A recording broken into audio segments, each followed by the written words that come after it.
Hello दोस्तों, आज हम करंट अफेयर और करंट बर्निंग टॉपिक में बर्निंग इंडियाज़ बर्निंग, ये बहुत ही चर्चा का विषय है। बहुत ही ज़्यादा टेम्परेचर रेज़ कर रहा है। तापमान, भारत का तापमान बहुत ही ज़्यादा रेज़ कर रहा है, बहुत तेज़ी से बढ़ रहा है। हालांकि ऐसा इंडिया के साथ साथ पूरे वर्ल्ड का दक्षिण एशिया में ऐसी ही स्थिति है, क्योंकि बड़े बड़े यूट्यूबर इसको कवर कर रहे हैं। यहाँ देखिए, इन्होंने भी बनाया है इंडियाज़ बर्निंग, तो इस पे हमने सोचा चर्चा करें, देखते हैं क्या है। अब ये यहाँ पे देखिए स्थिति कैसी है। हिंदुस्तान टाइम्स की रिपोर्ट है। हिंदुस्तान टाइम की रिपोर्ट है।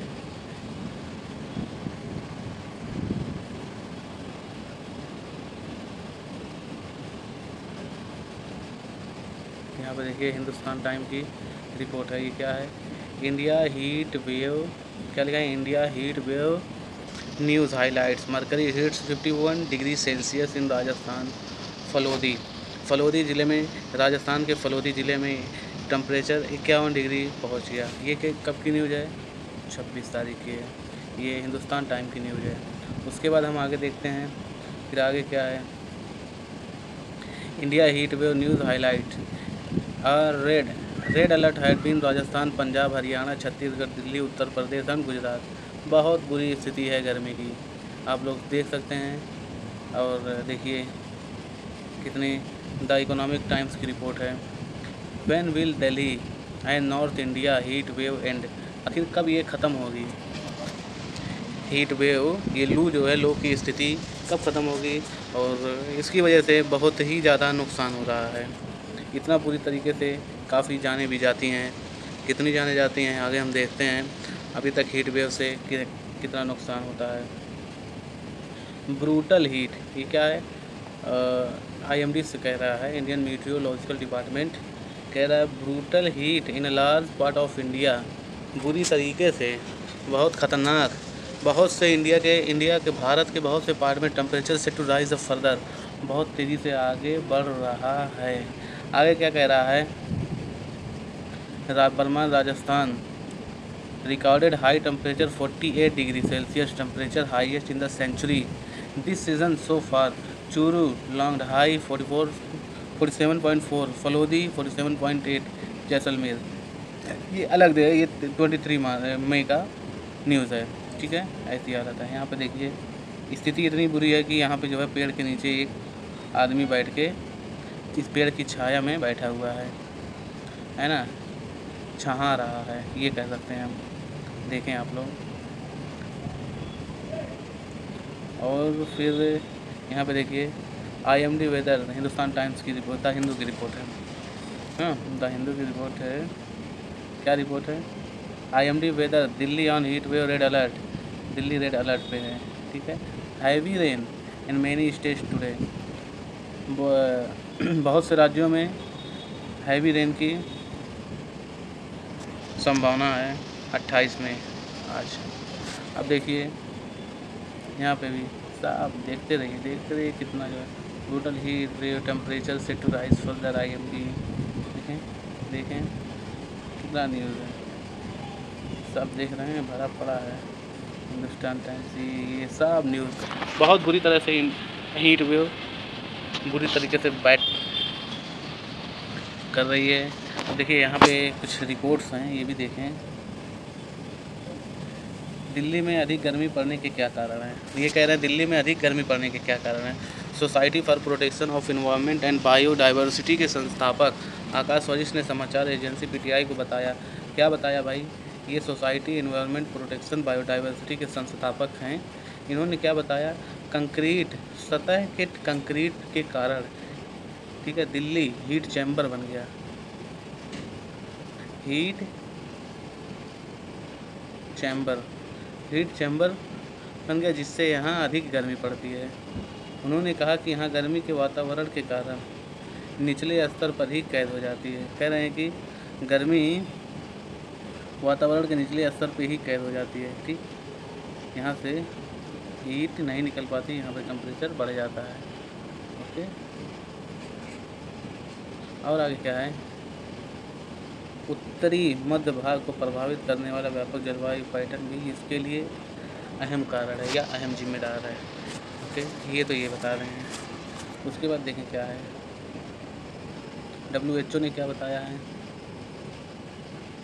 WHO विश्व स्वास्थ्य संगठन के अनुसार 1998-2017 के दरमियान, 1998 से 2017 के बीच करीब 19-20 साल में कितनी जाने गई हैं। 1.6 लाख से अधिक लोगों की गर्मी की वजह से मौत हुई है।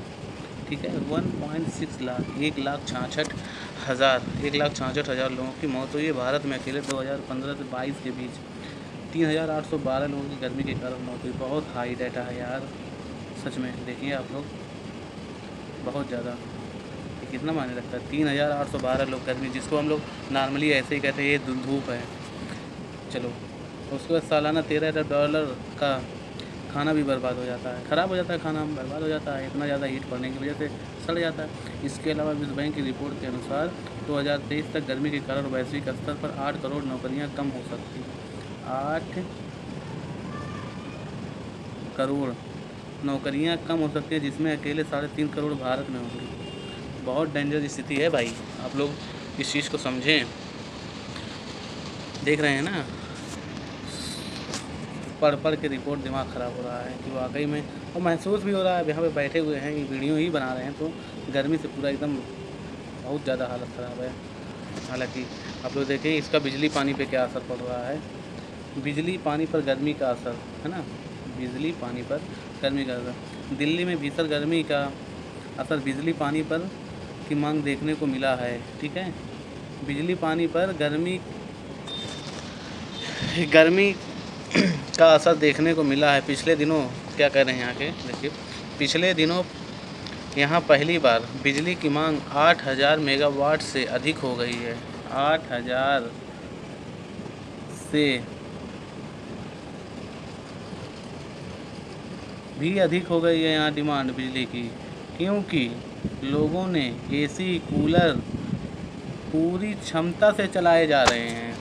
एसी कूलर भाई, शीतलन के लिए लोग अपने आप का अलग अलग उपाय करते हैं। कोई पंखा है तो कोई कूलर है, कोई एसी है। ज़्यादातर तो वैसे एसी ही बढ़ गई है, और कहीं ना कहीं हम देख रहे हैं एसी भी जिम्मेदार ही है इस गर्मी के। अब कैसे क्या है, अब आगे देखेंगे इस वीडियो में, क्या जिम्मेदार कारक क्या हैं, और एक्चुअल में इसको कंट्रोल कैसे किया जाए।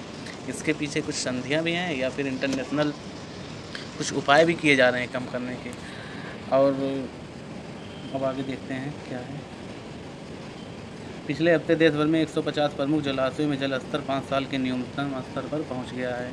ठीक है, 150 प्रमुख मतलब तालाबों, मान लो तालाबों, पोखरों में 5 साल के न्यूनतम स्तर, ऐसा स्तर पे पहुंच गया है जो अभी तक 5 साल में नहीं गया था। बहुत सही, क्या गर्मी है यार, बहुत ज़बरदस्त। तो यहाँ पे कुछ उपाय बता रहे हैं अपने आप को, ये केवल ठंडा रखने के उपाय हैं। शरीर की गर्मी तुरंत शांत या तुरंत कम कैसे करें, ये उपाय बताए जा रहे हैं। ठीक है, अब ये उपाय हैं, देखिए क्या है, कैसे कम करें। अपने पैरों को ठंडे पानी में डुबोएं। आप सोच रहे हैं कि हम शरीर की गर्मी को कैसे कम कर सकते हैं। हाइड्रेटेड रहिए। पानी की मात्रा वाले फलों की सब्जियों का सेवन करें। पेपरमिंट, एलोवेरा, छाछ या दही का सेवन करें। ठीक है, ठंडे पानी का इस्तेमाल करें, आंवला का सेवन करें। जिनके लिए भी कुछ भी खाने में रिस्ट्रिक्शन हो तो आप अपने, ये केवल दी जा रही जानकारी है, और ये जानकारी इंटरनेट से निकाली गई है। ठीक है, हालांकि ऐसे लोग खाते भी हैं ऐसे चीज़ें, छाछ पीते हैं, दही पीते हैं लोग। ठीक है, इसमें कोई बहुत बड़ी बात नहीं है, लेकिन आदमी अपने आप को ऐसे ही पानी वाले जैसे तरबूज खाता है, खीरा खाता है, इस तरह की सब्जियों का इस्तेमाल किया जाता है। ओके, आप लोग बिल्कुल कर सकते हैं। इसमें आप देखिए, एक्सपर्ट की सलाह है, ये हमारी पर्सनल कोई इसमें राय नहीं है, एक्सपर्ट की सलाह ये सब होते हैं। ठीक है, यहाँ पे देखिए ये इंटरनेट से लिया गया सल्यूशन है, और बाकी आप लोग खुद अपने आप के ज़िम्मेदार हैं। आप लोग देखें कैसे क्या करना है, और बाकी देखें, और हम बता रहे हैं। ये देखें, ये भी एक है, इस पर बहुत ज़्यादा कहेंगे आप लोग तो इस पर वीडियो पूरा डिटेल में बना देंगे। ये एक्चुअल में है क्या। ठीक है, ये एक्चुअल में है क्या, इस पर आप लोग कहेंगे तो बना देंगे।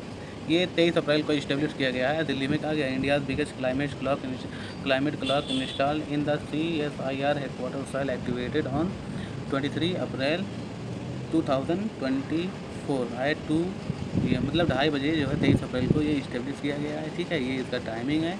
टाइमिंग क्या है, 6 साल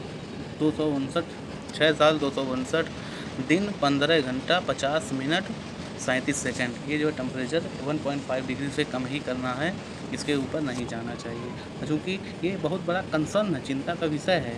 इसीलिए इसके लिए इसको टेम्परेचर को रोकने के लिए बहुत ही कोशिशें की जा रही हैं। ठीक है, अब इसके लिए सबसे ज़्यादा जिम्मेदार कारक क्या है, इसके बारे में कहेंगे आप लोग जो है क्लाइमेट क्लॉक अर्थ, तो उस पर हम बाकायदा वीडियो बना देंगे अलग से। ये क्या होता है, activation of India's biggest climate clock क्या होती है, कैसे ये काम करती है, क्या मतलब है इसका, पूरा डिटेल्स में इसमें आएगा। इन्वायरमेंटल टॉपिक है, इसके लिए आप लोग कहेंगे तो बनाया जाएगा वीडियो। आगे फिर हम देखते हैं क्या है कैसे है। सबसे बड़ी बात यह है कि अब हम देखने वाले हैं, ये तो हो गई चिंता परेशानियाँ। अब इसके लिए सबसे बड़ी जिम्मेदारी क्या है, क्या ऐसे गर्मी के बढ़ने के लिए क्या जिम्मेदार हैं, जिम्मेदारी इसके हैं ऑब्वियस है कि जिम्मेदार ग्रीन हाउस गैसेज ही हैं, ग्रीन हाउस गैसेज हैं और प्लस इन्वायरमेंट की दशाएं हैं ऐसी। ठीक है, ग्रीन हाउस गैसेस के जैसे सबसे ज़्यादा जिम्मेदार कार्बन डाइऑक्साइड से भी ज़्यादा खतरनाक मीथेन गैस है। मीथेन गैस का उत्सर्जन हमें कम करना ही होगा, क्योंकि जो है एक्चुअली में होता क्या है, जो ये ग्रीन हाउस गैसेस का जो इमिशन होता है, ये इन्वायरमेंट में लोकल एटमॉस्फेयर में रह जाती हैं। अब यही जो है ऊष्मा को अवशोषित कर लेती हैं, ऊष्मा को बाहर नहीं जाने देती, जिसकी वजह से टेम्परेचर रेस कर जाता है। और चूँकि जो है एल्बिडो का प्रभाव जितना ज़्यादा होगा, यानी कि एक पैटर्न होता है, ऊष्मा बजट होता है। ऊष्मा बजट में ये होता है कि जैसे मान लीजिए जैसे होता है, अगर 100 पैकेट फोटान नीचे आया तो कुछ रहता भी है, बाकी इसका डिटेल में पूरा चैप्टर है, बताया जाएगा। कहेंगे आप लोग तो उसको भी बता देंगे। 100 फोटान अगर नीचे आया, ठीक है, पृथ्वी पर कुछ एनवायरनमेंट के कणों द्वारा अवशोषित कर लिया जाता है और कुछ रिटर्न हो जाता है। एक्चुअली में हमको गर्मी लगती कहाँ से, जब ये टेम्परेचर आता है इससे गर्मी नहीं होती है, गर्मी बढ़ती किससे, जब ये रिटर्न जाता है, इसको एल्बिडो प्रभाव बोलते हैं। अब ये जब ये रिटर्न जाएगा तो पूरा का पूरा तो जाएगा नहीं, कुछ जो है रुक जाता है, इन कणों द्वारा अवशोषित कर लिया जाता है। कुछ बादल होते हैं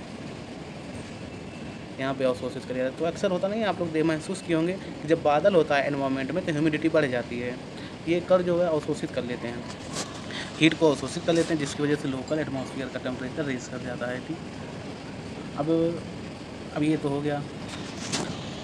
अब हमें ग्रीन हाउस गैसेस का प्रोडक्शन कम करना होगा। कम कैसे करेंगे, पेरिस जलवायु समझौता को लागू करना होगा। पेरिस जलवायु समझौता क्या कह रहा है, तो हम यहाँ पे देखेंगे क्या है। यहाँ पे जो है देखिए, ये है पेरिस जलवायु समझौता, पेरिस एग्रीमेंट। यहाँ पे है पेरिस समझौता या पेरिस जलवायु समझौता में परिवर्तन पर बना एक अंतर्राष्ट्रीय समझौता है। ठीक है, एक अंतर्राष्ट्रीय समझौता, यहाँ पे आप लोग देखिए, एक अंतर्राष्ट्रीय समझौता है। इसे ड्राफ्ट के रूप में 2015 में तैयार किया गया, जिसे मुख्य मुद्दा ग्रीन हाउस गैस के उत्सर्जन को अनुकूलन और कार्य में लगने वाले वित्तीय खर्च भी शामिल था। ठीक है, इसको पूरी तरीके से लागू करना होगा। 2030 तक हमें कार्बन इमिशन को एकदम 25% से अधिक जो हमको कम कर देना है, और 2050 तक नेट ज़ीरो करना है अंतर्राष्ट्रीय लेवल पे। हालांकि 2070 तक भारत का टारगेट है 2050 तक। अब उसके बाद हम देखेंगे क्लाइमेट, यहाँ देखिए क्लाइमेट क्लॉक हो गई, ये इंडिया की बिगेस्ट क्लाइमेट क्लॉक है। फिर उसके बाद पेरिस एग्रीमेंट है, पेरिस एग्रीमेंट आप लोग देख ही चुके हैं क्या है। ठीक है, ग्रीन हाउस गैस के उत्सर्जन को कम ही करना है। ठीक, अब एक्चुअली में ये चीज़ें अगर लागू हो जाती हैं, पेड़ों को लगाया जाए, जिसकी वजह से जो पेड़ों की संख्या लगाया जाए तो उत्सर्जन कम किया जाए, ऊपर से जो है पेड़ों को लगाया जाए, और ऐसे फॉरेस्ट एरियाज़ की हिफाजत की जाए, जो एक्चुअल में क्या होता है, कार्बन डाइऑक्साइड को अवशोषित कर लेते हैं। कार्बन डाइऑक्साइड को अवशोषित करने के बाद क्या होता है, ये है एक्चुअल में होता ये है कि कार्बन डाइऑक्साइड को अवशोषित कर लेते हैं पेड़। तो ये ग्रीन्स जो होते हैं, पेड़ होते हैं, कार्बन डाइऑक्साइड को अवशोषित करने के बाद ऑक्सीजन को रिलीज़ करते हैं। ऑक्सीजन जो है हमारे लिए फ़ायदेमंद होता है, ठीक। और फॉरेस्ट्री क्या होता है जी, वर्षा के लिए भी जिम्मेदार होते हैं, ठीक है। वाटर लेवल भी बहुत ज़्यादा इन्वायरमेंटल अगर देखें, अगर हम डिटेल में जाएँ तो सब एक दूसरे से जुड़े हुए हैं, ठीक है। पानी की समस्या भी ख़त्म हो जाएगी, एनवायरनमेंट अगर दुरुस्त किया जाए, ठीक है। टेम्परेचर अब इसमें क्या है, टेम्परेचर बढ़ रहा है, आइस क्यूब ग्लेशियर सारे पिघल रहे हैं, वाटर लेवल जो है 1-2 मीटर बढ़ने की संभावना है, ऐसा बताया जा रहा है। तो इसी तरीके से हमें ग्रीन हाउस गैसों के उत्सर्जन को कम करके और बाकी जो है फॉरेस्ट्री और इन लोगों जंगलों और उसकी हिफाजत करके और पेड़ों को लगा के, जिसकी वजह से कार्बन अवशोषित हो जाए और बाकी जो है हमारा एटमॉस्फेयर क्लीन रहे। और इसके लिए सबसे अहम चीज़ है कार्बन वाली जो गाड़ियाँ होती हैं। बाकी डिटेल में और भी जाएंगे, बाकी इसके लिए इतने के लिए थैंक यू सो मच, धन्यवाद।